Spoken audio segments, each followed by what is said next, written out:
Hi Kelly, how are you? Hi, hey Rachel. So, I've when I this is one of those movies that kind of just sells itself because it's a book we all know and love. But when I was looking up who wrote and directed it, I was like, wait.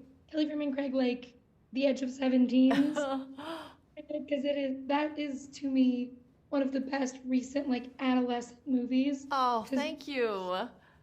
girls, we've never really gotten our kind of movies Yeah. that coming of age. And so now this is the second one that you've done that is all about like growing up and what is normal but not talked about for girls. Yes. What is it kind of about that genre and approaching it in such a kind of light and funny way that appeals to you when you're telling a story? Yeah.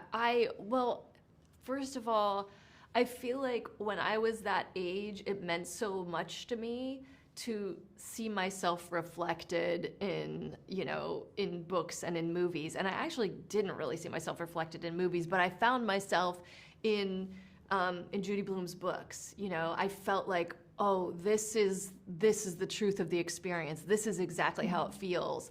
Um, and so part of why I part of why I've made both of these films is because I feel like at that age it helps to see yourself, to see that you're not the only one that feels all these things. And like you were saying, feels these things that I think sometimes feel unsayable and embarrassing, Mhm. and we feel like we're the only ones.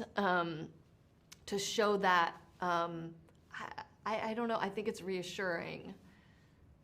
Yeah, for sure. And I think too, this has been a long time coming because like I remember being a kid and this book was by no means new back in the 90s, and still even then people were like, we can't make this into a movie.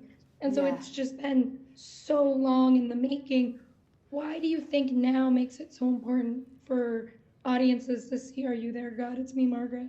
Yeah, well, first of all, I feel like she's encapsulated that age so beautifully and with such honesty that it's sort of like it transcends time. It's every girl, every decade, I think, can relate to it because even as the details change and we have social media and electronics and whatnot, the feelings are the same.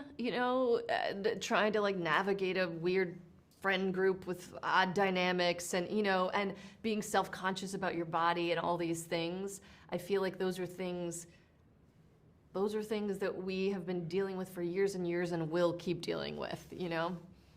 Yeah, and I think you also do a great job in this movie giving the parents and the grandparents and the adults kind of their own time as well, Yeah. which I feel like I haven't read the book in years, but I think the book was mainly just we knew of them, but not like the way the movie kind of explores their dynamic and relationships.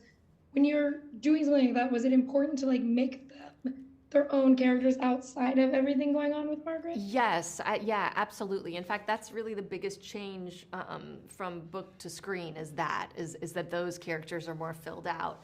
And part of it was actually because when I reread the book as an adult, there were all these new things that I didn't remember from the first time when I Mhm. read it when I was 11. Like I was interested in Barbara and Margaret's mom. I was interested in the fact that she was this artist who moved to the suburbs and didn't quite fit in there, And so I wanted to explore that and ask myself, well, why? Like, and what happens if we ran with that? And the same thing with Sylvia, with the grandmother character. I liked the idea of dipping into her life and feeling her loneliness in times, and making Yeah. everybody have their own journey. I also think coming of age sort of happens at any age, and so we're watching all three generations go through their own life transition sort of in tandem. um, and yeah, and I thought I liked the idea of that. Yeah, I love the movie a lot, and so thank you for talking with me today. I can't Thank wait you for so audiences to much. see it. Thanks. Have a great one.